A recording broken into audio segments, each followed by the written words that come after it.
Iran, মধ্যপ্রাচ্য সহ সারা বিশ্বের মুসলিম জনগণ আজ খুশিতে মাতোয়ারা। আমেরিকা যুক্তরাষ্ট্রকে যে যুদ্ধে পরাস্ত করা যায়, সেই অসম্ভব কাজকে সম্ভব করেছে ইরান তার সীমাহীন আত্মবিশ্বাস, ধৈর্য এবং আধুনিক যুদ্ধাস্ত্রের ব্যবহারের মাধ্যমে। ইরান, মধ্যপ্রাচ্য সহ গোটা পৃথিবীতে এখন জয়ের উল্লাস চলছে। ইরান আমেরিকা যুক্তরাষ্ট্রকে যুদ্ধে পরাস্ত করেছে এবং আমেরিকাকে ইরানের শর্তেই চুক্তি স্বাক্ষর করতে হয়েছে। এটা নিঃসন্দেহে মার্কিন সাম্রাজ্যের ইতিহাসে একটা অভিনব ঘটনা। আর এই অসম্ভবকে সম্ভব করেছে ইরানের IRGC সহ খতম আল আম্বিয়ার নেতৃত্বে থাকা সমগ্র সৈন্যবাহিনী ঐক্যবদ্ধভাবে লড়াই করার মধ্য দিয়েই।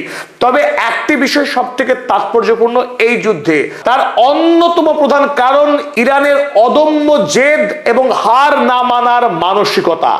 আমেরিকা যুক্তরাষ্ট্র এবং ইসরায়েল মিলিতভাবে সবচাইতে বেশি চেষ্টা করেছিল ইরানবাসীকে ভয় ধরিয়ে দেওয়া, কিন্তু কোনোভাবেই ইরানি জাতি আমেরিকা বা ইসরায়েলের রক্তচক্ষুকে বিন্দু মাত্র ভয় করেনি। তারা সমানে সমানে লড়াই করে আমেরিকাকে শেষ পর্যন্ত হার মানিয়ে ছেড়েছে।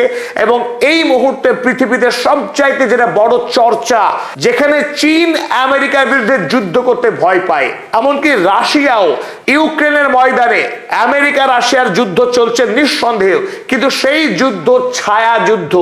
না রাশিয়া না আমেরিকা সরাসরি তারা যুদ্ধে যায়নি, অথচ পৃথিবীর একমাত্র রাষ্ট্র যার নাম ইরান, তারা 107 দিন ধরে আমেরিকার বিরুদ্ধে লড়াই করেছে এবং সেই লড়াইয়ে আমেরিকা তাদের সমস্ত যুদ্ধাস্ত্র, তাদের সমস্ত সামরিক শক্তিকে প্রয়োগ করেছে এবং প্রয়োগ করার পর পরাস্ত হয়েছে। আমেরিকার সেই বৃহৎ বৃহৎ যুদ্ধ জাহাজ USS Abraham Lincoln, USS Gerald R Ford, USS George H.W. Bush, আরো কত বড় বড় যুদ্ধ জাহাজ, তার সাথে তার F-35 fighter jet, F-16, F-15, B-2 বোমারু বিমান, MQ-9 ড্রোন, টোমাহক মিসাইল, এর এক একটা রত্ন সারা পৃথিবীর সৈন্যবাহিনীর স্বপ্ন দেখে তারা কোনো একদিন আমেরিকার F-35 ফাইটার জেট কিনবে, যুদ্ধ করবে তারা অন্য দেশের সঙ্গে। অথচ আমেরিকার কাছে এত ভারী ভারী সামরিক অস্ত্র, এত দক্ষ সৈন্যবাহিনী, এমনকি গোটা মধ্যপ্রাচ্য জুড়ে তাদের 19 থেকে 26টার মতো সামরিক সেনা ছাউনি সব কিছু ছিল মজুদ। আমেরিকা ছিল সীমাহীন টাকার শক্তি, 1.5 ট্রিলিয়ন বাৎসরিক সামরিক বাজেট। এত সব সত্ত্বেও ইরানের কাছে আয়াতুল্লাহ খোমেনেই এবং আয়াতুল্লাহ আলী খামেনেই তারা বিগত 48 বছর ধরে ইরানের মাটিতে যে ইসলামিক রিপাবলিকের ভিত্তিভূমি তৈরি করেছে, সেই ভিত্তিভূমিকে যে ধ্বংস করা এক কথায় অসম্ভব। ইরানকে পরাস্ত করা কেবল মুশকিলই নয়, এটা যে অসম্ভব সেই ফিল্মি ডায়লগের মতোই প্রমাণ করে ছাড়লো ইরান। তাই আমেরিকা এবং ইসরায়েল যৌথ আক্রমণ করে যখন আয়াতুল্লাহ আলী খামেনেইর জীবন কেড়ে নিলেন, তখন অনেকেই ভেবেছিল, বিশেষ করে ডোনাল্ড ট্রাম্প এবং তার মিত্র এই গণহত্যাকারী বেঞ্জামিন নেতানিয়াহু, তারা তো ঘোষণা করেই দিয়েছিলেন এবার ইরানের শেষ। এবং ইরান থেকে পলাতক রেজা পেহলভি, তিনি তো রীতিমতো কল্পনায় স্বপ্নে রাজমুকুট পরেই ফেলেছিলেন। কেবল ডোনাল্ড ট্রাম্প আর এই বেঞ্জামিন নেতানিয়াহুর নির্দেশ পাওয়ার অপেক্ষা। তিনি ইরানে যাবেন এবং টুকুস করে গিয়ে আবার ইরানে রাজতন্ত্র প্রতিষ্ঠা করবেন এবং রাজ সিংহাসনে বসে তিনি ইরানকে আবার শাসন করবেন। ইরানের সমস্ত প্রাকৃতিক সম্পদ আমেরিকার হাতে, ইসরায়েলের হাতে তুলে দেবেন এবং তিনি দেদার সুখ ভোগ করবেন। আর ইরানের সুন্দরী মেয়েদেরকে আবারও সেই পশ্চিমী পোশাক পরিয়ে গোটা পৃথিবীর বাজারে তিনি তুলে ধরবেন ইরান কত মহান। কিন্তু রক্তপিপাসু ডোনাল্ড ট্রাম্প কিংবা এই গণহত্যাকারী বেঞ্জামিন নেতানিয়াহু, তাদের কোনো স্বপ্ন সত্য হয়নি। ইরান লড়াই করে প্রমাণ করেছে যে পৃথিবীতে যদি কোনো অপরাজেয় জাতি থাকে, অপরাজেয় সংস্কৃতি থাকে, তার নাম ইরান, তার নাম পারস্য সংস্কৃতি। অতএব শেষ পর্যন্ত ডোনাল্ড ট্রাম্প 107 দিন যুদ্ধ করবার পরেও যখন আমেরিকার অর্থনীতিকে মুক্ত করতে পারেনি, কারণ ইরান কবজা করে রেখেছিল হরমুজ প্রণালীকে। এই হরমুজ প্রণালীকে 100 দিনের অধিক যখন ইরান বন্ধ করে রাখলো, স্বাভাবিকভাবেই ইউরোপ এবং আমেরিকা আস্তে আস্তে শেকড় কাটা গাছের মতো শুকিয়ে যেতে শুরু করলো। আর কোনো উপায় না দেখে, গত্যন্তর না পেয়ে এই যুদ্ধবাজ মার্কিন প্রেসিডেন্ট ভ্যাম্পায়ার ডোনাল্ড ট্রাম্প, যার নাম অনেকে আপনারা শুনতে খুশি হন, ডোনাল্ড মহিষ ট্রাম্প, তিনি ইরানের সাথে শান্তি চুক্তি করতে বাধ্য হলেন এমন এক শর্তে যা আমেরিকার সাম্রাজ্যের প্রতিষ্ঠার পর থেকে কোনোদিনও করেনি। কেমন চুক্তি? সেই চুক্তির ছত্রে ছত্রে ইরানের বিজয়। ইরানকে ক্ষতিপূরণ দিতে হচ্ছে আমেরিকা যুক্তরাষ্ট্রকে। এর চাইতে বড় লজ্জার কি হতে পারে? এবং সেই ক্ষতির পরিমাণ এত ব্যাপক, 300 বিলিয়ন মার্কিন ডলার। তবে এখানে মূল রহস্য লুকিয়ে নেই। মূল রহস্য লুকিয়ে এই, ইরানের সঙ্গে 100 দিন যুদ্ধ লড়তে গিয়ে আমেরিকার সাম্রাজ্যের প্রত্যক্ষ খরচ হয়েছে প্রায় 200 বিলিয়ন ডলারের কাছাকাছি। এটা আমেরিকার হিসেব অনেক বেশি হবে। তারপরে যে বিপুল পরিমাণের সামরিক অস্ত্র নষ্ট হয়েছে, তারও বিপুল পরিমাণের দাম। অন্যদিকে আমেরিকার যে সমস্ত সৈন্য নিহত হয়েছেন, সেই সমস্ত নিহত পরিবারদেরকেও বিপুল পরিমাণে ক্ষতিপূরণ দিতে হবে মার্কিন সরকারকে। সব যদি প্রত্যক্ষ এবং পরোক্ষ হিসেব করা হয়, 1 ট্রিলিয়ন ইউএসডি পরিমাণ ক্ষতি হয়েছে আমেরিকা যুক্তরাষ্ট্রের। আর তার উপরে ইরানকে এখন দিতে হবে 300 বিলিয়ন ইউএসডি ক্ষতিপূরণ। তাই যদি সবটুকু হিসাব করা হয়, 1.3 ট্রিলিয়ন ইউএসডি ক্ষতি হলো আমেরিকা যুক্তরাষ্ট্রের। তাই এই বলদ ডোনাল্ড ট্রাম্প যুদ্ধ করতে এসে আমেরিকা সাম্রাজ্য এমনিতেই ঋণের সাগরে হাবুডুবু খাচ্ছে। 38 ট্রিলিয়ন ইউএসডি ঋণ মাথায় করে দেশ চালাচ্ছেন ডোনাল্ড ট্রাম্প। তারপরে সেই দেশের উপরে আরো এক গুচ্ছ ঋণের বোঝা চাপিয়ে দিলেন ডোনাল্ড ট্রাম্প। আর তারপরে ইরান, যেখানে ইরানের উপরে 9000-এর অধিক স্যাংশন ছিল, সমস্ত স্যাংশন উঠে গেল। উপরি পাওনা হিসেবে হরমুজ প্রণালীর মালিকানা পেয়ে গেল। অতএব ইরানের জন্য এর চাইতে ভালো সুখের খবর, মুসলিম বিশ্বের জন্য এর চাইতে আনন্দদায়ক খবর সত্যি আর কিছু হতে পারে না। চলুন, এখন এই সবের মধ্যেই একটি আশঙ্কা কিন্তু এখনো আমাদের মনের কোণে রক্তক্ষরণ ঘটাচ্ছে। সেটা কি? সেই প্রশ্নই হলো এই যে ইসরায়েল কি ইরান এবং আমেরিকার যে চুক্তি, এই চুক্তি সত্যি স্বাক্ষরিত হতে দেবে 19শে জুন শুক্রবার, যে শুক্রবারে হরমুজ প্রণালী দিয়ে জাহাজ চলাচল স্বাভাবিক হওয়ার কথা, যে শুক্রবারে এতদিন ধরে আমেরিকা যে নৌ অবরোধ চালাচ্ছিল, ইরানের বন্দরগুলোকে এক কথায় অবরুদ্ধ করে রেখেছিল, কোনো জাহাজ ইরানি বন্দর থেকে যেতে পারছিল না, কোনো জাহাজ ইরানি বন্দরে আসতে পারছিল না। সেই মার্কিনী অবরোধ যেদিন উঠে যাওয়ার কথা 19শে জুন, আর সেই 19শে জুনই ইরানের পার্লামেন্টের স্পিকার মোহাম্মদ বাকের গালিবাফ এবং আমেরিকা যুক্তরাষ্ট্রের ভাইস প্রেসিডেন্ট জেডি ভ্যান্স, তারা উপস্থিত থেকে এই চুক্তিপত্রে স্বাক্ষর করা এবং ফটো সেশন করার যে কথা রয়েছে, সেটাকে আদৌ হবে? তার আগেই এই শান্তি চুক্তি ডিসমিস হয়ে যাবে না তো? এই প্রশ্ন কিন্তু আমাদের প্রত্যেকের মনেই ঘোরাফেরা করছে। আমরা হাসবার চেষ্টা করছি, কিন্তু হাসির অন্তকোণে একটা ভয়, একটা আশঙ্কা, একটা দ্বিধা রয়েছে। চলুন, আজকের এই ভিডিওতে আমরা আলোচনা করে দেখব সত্যি সত্যি ইসরায়েল আমেরিকা ইরানের শান্তি চুক্তিকে ধ্বংস করার সক্ষমতা কি রাখে? অনেক দেরি করে হলো, চলুন আপনাদের সকলকে স্বাগত জানাচ্ছি আজকের এই আলোচনায়। আমি আপনাদের বন্ধু অধ্যাপক আব্দুল হালিম। আর আরো একটি অনুরোধ, যারা এখনো পর্যন্ত পদাতিক চ্যানেল সাবস্ক্রাইব করেননি, দ্রুত সাবস্ক্রাইব করুন ইরান সহ সারা পৃথিবীর ভূ রাজনীতির নির্ভুল সঠিক খবর পেতে। আর এই ফাঁকে আমরা এও জানিয়ে রাখি, আমরা আসছি ঢাকার রমনা পার্কে। পদাতিক চ্যানেলের বর্তমানে সাবস্ক্রাইবার সংখ্যা 4,48,000, আর মাত্র 52,000-এর অপেক্ষা। নিশ্চয় আপনারা পারবেন। সকলে ঐক্যবদ্ধ হয়ে আমাদের এই চ্যানেল যাতে 5 লক্ষ সাবস্ক্রাইবারের মাইল ফলক ছুঁতে পারে, তার জন্য নিশ্চয় কাজ করবেন। আর তারপরে 5 লক্ষ মাইল ফলক ছুলেই আমরা ঢাকার রমনা পার্কে একটা ছোট্ট অনুষ্ঠান করব, গেট টুগেদার করব। আর সেই অনুষ্ঠানে আপনারা প্রত্যেকে হাজির হবেন, এই আশা রেখে আমরা চলুন এই খবরের মূল অংশে আমরা প্রবেশ করি। ইসরায়েল কি সত্যি সত্যি ইরান আমেরিকার শান্তি চুক্তি ভেঙে দেবে?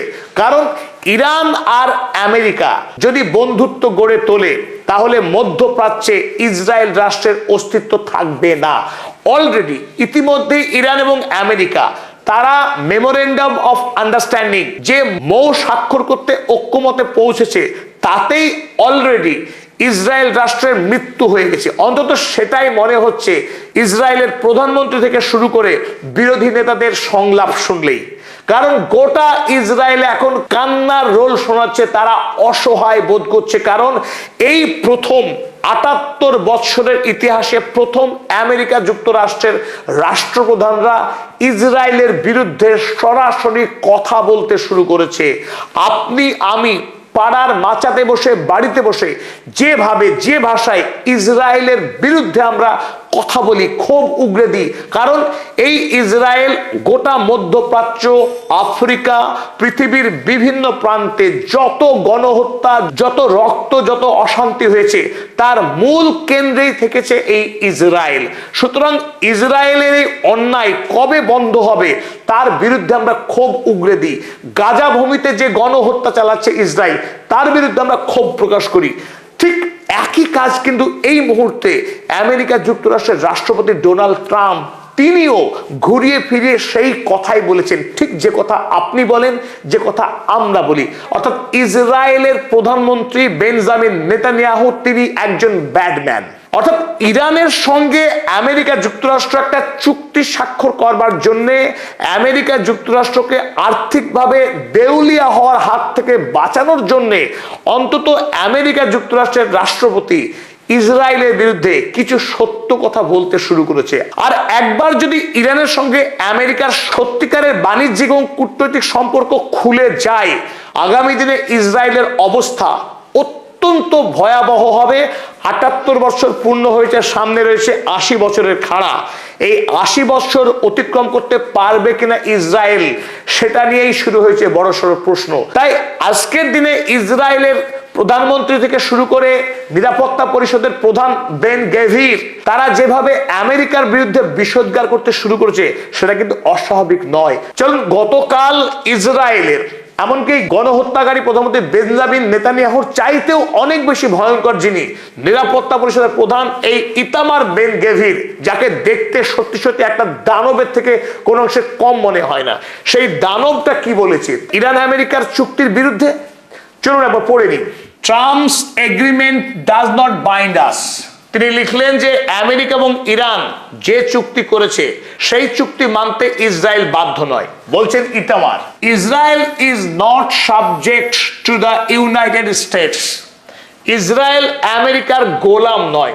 বুঝুন কি অবস্থা। তারপরে আরো বলছে, and we are an independent and sovereign nation. প্রথমবারের মতো ইসরায়েলের কোন নেতা দাবি করলেন যে তারা আমেরিকার থেকে স্বতন্ত্র, আলাদা, তারা একটা স্বাধীন এবং সার্বভৌম রাষ্ট্র। পৃথিবীর সামনে চিৎকার করে করে বলতে হচ্ছে এবার ইসরায়েলের নেতাদের যে তাদের দেশটা নাকি একটি স্বাধীন দেশ, তাদের দেশ নাকি একটি সার্বভৌম দেশ। নিশ্চিতভাবে মনে হচ্ছে পৃথিবী যেন এই বিষয়ে জানেই না। উই এমফেসাইজ, তিনি খুব জোর দিয়ে বলছেন, we love the USA and R grateful to the president Trump. তিনি বললেন যে আমরা আমেরিকাকে ভালোবাসি এবং কৃতজ্ঞ ডোনাল্ড ট্রাম্পের প্রতি। কারণ ডোনাল্ড ট্রাম্প একদিন আগেই দাবি করেছিলেন যে ইসরায়েলের বরং আমেরিকার প্রতি কৃতজ্ঞ থাকা উচিত।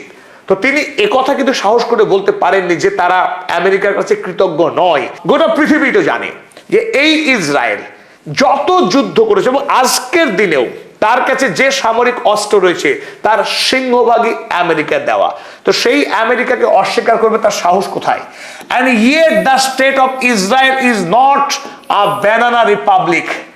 তিনি নিজের মুখেই বলছেন যে ইসরায়েল অ্যাকচুয়ালি আ ব্যানানা রিপাবলিক। দাবি করছেন ব্যানানা রিপাবলিক নয়, কিন্তু বাস্তবে একথাই পৃথিবীর কাছে সত্য যে ইসরায়েল একটা ব্যানানা রিপাবলিক, যে ইসরায়েল একটা কলা পাতার গণতন্ত্র, একটা ঠুনকো গণতন্ত্র।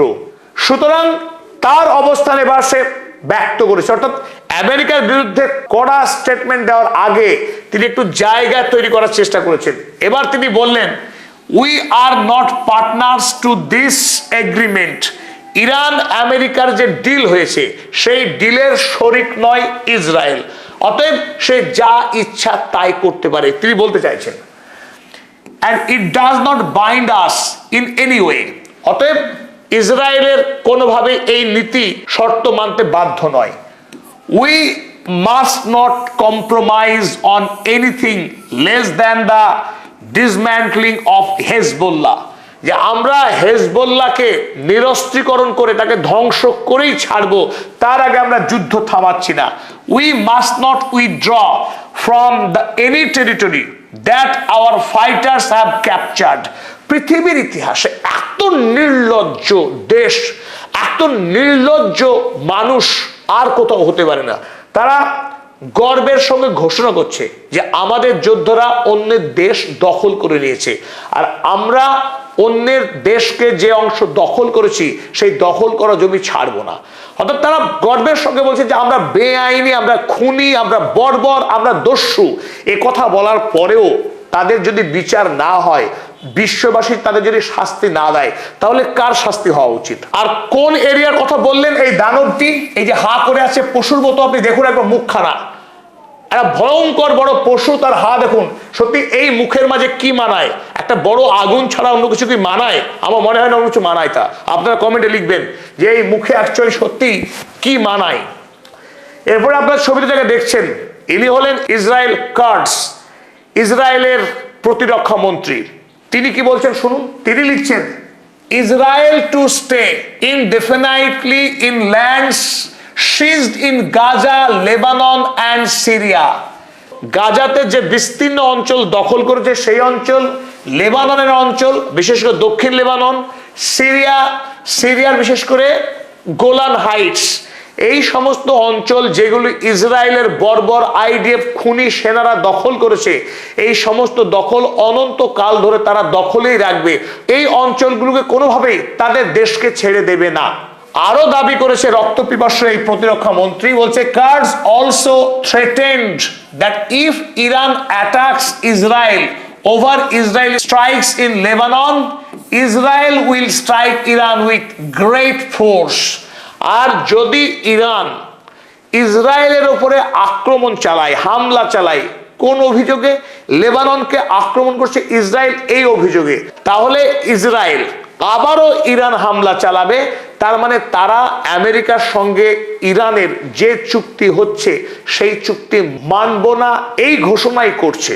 অর্থাৎ ডোনাল্ড ট্রাম্প তিনি যে এই মুহূর্তে মধ্যপ্রাচ্যে নতুন করে যুদ্ধ চাইছেন না, তিনি ইরানের সঙ্গে ক্ষতিপূরণ দিয়ে চুক্তি করতে চাইছেন, তখন তারই দুধ দিয়ে পোষা যে কাল সাপ, এই কাল সাপগুলো এখন বলছে যে আমরা প্রয়োজনে আমেরিকার বিরুদ্ধে যাব, কিন্তু আমাদের যুদ্ধ করতে হবে। কেন করতে হবে সে কথা আপনি আমরা প্রত্যেকেই জানি যে একদিকে বেঞ্জামিন নেতানিয়াহু, তিনি চোর, দেশেই তিনি চুরি করেছেন, বিদেশে তো চুরি করবেনই। তার জন্য তার ইসরায়েলের কোর্টেই মামলা চলছে, সেই মামলায় তার নিজের স্ত্রী পর্যন্ত অভিযুক্ত হয়েছিল। বুঝুন তার পরিবারের কি দশা। তো সেই গণহত্যাকারী প্রধানমন্ত্রী যিনি চুরি করেছেন, জেলে যেতে হবে, তাই জেলে যাবার ভয়ে তিনি নিরীহ জনগণকে, ওই গাজা ভূমির, লেবাননের, সিরিয়ার সাধারণ মানুষকে তিনি খুন করেন, যাতে করে তার দেশে এমার্জেন্সি অবস্থা চালু থাকে। আর যেহেতু দেশ এমার্জেন্সির মধ্যে দিয়ে যাচ্ছে, অতএব প্রধানমন্ত্রীর জন্য কোনো ভোটও হবে না, দেশে কোনো নির্বাচনও হবে না, আর সুপ্রিম কোর্টের বিচারও হবে না। তিনি অনন্তকাল ধরে প্রধানমন্ত্রী থাকবেন এবং অনন্তকাল ধরে তিনি প্রতিবেশী দেশগুলোকে খুন করে যাবেন। এটাই হচ্ছে ইসরায়েলের রাজনীতি। পৃথিবীতে এই ধরনের যুদ্ধবাজ, এই ধরনের গণহত্যাকারী রাষ্ট্রের উদাহরণ না কোনোদিন ছিল, না কোনোদিন হবে। তাই এই মুহূর্তে ইরানকে বড় দরকার। ইরান ছাড়া এই অন্যায়কে কোনোভাবেই বন্ধ করা সম্ভব নয় পৃথিবীতে। অতএব এই পরিস্থিতিতে যখন ইসরায়েল নতুন করে আরো একবার বিপদ হয়ে উঠছে, এবার আর মধ্যপ্রাচ্যের কোনো দেশের কাছে না, ইসরায়েল খোদ বিপদ হয়ে উঠছে এবার আমেরিকা যুক্তরাষ্ট্রের কাছে। ইতিমধ্যেই আমেরিকার নতুন প্রজন্ম, এমনকি খোদ ডোনাল্ড ট্রাম্পের নিজস্ব রাজনৈতিক দল রিপাবলিকান দলের অভ্যন্তরে যে মাগা বেস, সেই মাগা মেক আমেরিকা গ্রেট এগেইন যে গোষ্ঠী মনে করে, সেই গোষ্ঠী ইসরায়েলের বিরুদ্ধে ফুঁসে উঠতে শুরু করেছে। ইসরায়েল ফার্স্ট পলিসি তারা আর কোনোভাবেই চালিয়ে যেতে প্রস্তুত নয়। আমেরিকার জনগণের ট্যাক্সের পয়সায় ইসরায়েল যুদ্ধ করবে, গাজাতে শিশুদের হত্যা করবে, আর আমেরিকার সাধারণ মানুষ খেতে পাবে না। এই পলিসিতে কিন্তু আর আমেরিকা বিশ্বাস করতে চাইছে না, নতুন প্রজন্মের একটা বড় অংশ। তাই এই পরিস্থিতিতে দেখুন ডোনাল্ড ট্রাম্প তিনি কিভাবে ইসরায়েলের প্রধানমন্ত্রী বেঞ্জামিন নেতানিয়াহুকে গালাগাল করেছেন, তার ইতিহাস দেখে নিন।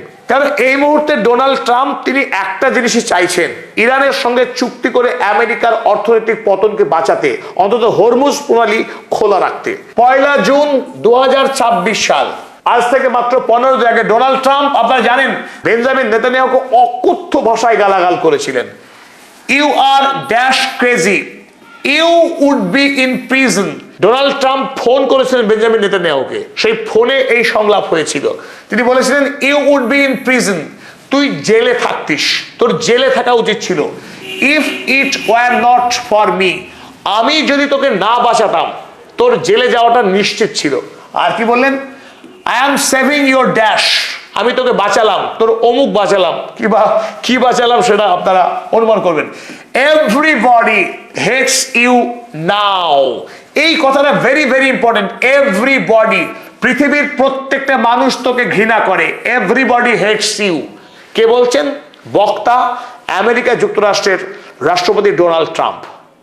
সারা পৃথিবীর মানুষ ইসরায়েলকে ঘৃণা করেছে, আর আমেরিকা যুক্তরাষ্ট্র ইসরায়েলকে ভালোবেসেছে, ইংল্যান্ড ভালোবেসেছে। ফলে ইসরায়েল গণহত্যা চালিয়ে গেছে, তার বিরুদ্ধে কোনো বিচার করা যায়নি, তার যুদ্ধ থামানো যায়নি, গাজার নিরীহ শিশুদেরকে বাঁচানো যায়নি। গাজার এখনো মানুষ খেতে পাচ্ছে না, কারণ ইসরায়েল সেখানে খাবার পৌঁছতে দিচ্ছে না। তো এই পরিস্থিতিতে যখন সারা পৃথিবীর মানুষ এই পিশাচ বর্বর জানোয়ারকে ঘৃণা করে, সেই ঘৃণ্য জীবটি পৃথিবীতে বেঁচে আছে, অহংকারের সঙ্গে বেঁচে আছে, কারণ আমেরিকা যুক্তরাষ্ট্রের প্রোটেকশন। সেই প্রোটেকশন দেওয়া লোক ডোনাল্ড ট্রাম্প, তিনি কিন্তু একটি সত্য কথা বলে ফেলেছেন, এভরিবডি হেটস ইউ নাও। গোটা পৃথিবী তোকে ঘৃণা করে, ডোনাল্ড ট্রাম্পও ঘৃণা করে, সে কথাই বলেছেন। আর কি বলেছেন? Everybody hates Israel. তার চাইতেও বড় কথা, বেঞ্জামিন নেতানিয়াহু একজন মানুষ, তাকে ঘৃণা করে বিশ্ব, এটা যেমন, তার থেকে অনেক বড় কথা, প্রত্যেকে ঘৃণা করে ইসরায়েলকে। এই কথা আজ থেকে অন্তত 3 বছর আগেই পৃথিবীর কেউ বলতে পারতো না, বললেই তার বিপদ ছিল। আমেরিকাতে তো সম্ভবই ছিল না, কিন্তু সেই আমেরিকার রাষ্ট্রপতি তিনি বললেন এভরিবডি হেটস ইসরায়েল। এই কথার ওজন যে কত ভারী, আজকের দিনে ইরান শক্তিশালী না হলে এই কথা আমেরিকা প্রেসিডেন্ট জীবনেও বলতো না, এমনকি কেউ বলার সাহস মনে করতো না। আজ ইরান শিখিয়েছে বিশ্বকে যে এই কথা বলা যায়। চলুন 14 জুন, 1 জুনের পর আবারও 14 জুন ডোনাল্ড ট্রাম্প গালি দিলেন বেঞ্জামিন নেতানিয়াহুকে। Netanyahu has no dash judgement. এই নেতানিয়াহুর কোনো মাথা মুন্ড কিচ্ছু নাই। 14 তারিখ, যে মুহূর্তে ডোনাল্ড ট্রাম্প ইরানের সঙ্গে চুক্তি ফাইনাল করতে মরিয়া, আর সেই সময় ইসরায়েল নতুন করে লেবাননের রাজধানী বেইরুটে আক্রমণ চালিয়েছে, আর সেই আক্রমণের পর ইরান পুরো বেঁকে বসেছে, কোনোভাবেই আর চুক্তি করবে না। সেই খবর যখন শুনলেন ডোনাল্ড ট্রাম্প, তিনি পাগল হয়ে গেলেন। আরো এক পশলা গালি দিলেন এই বেঞ্জামিন নেতানিয়াহুকে।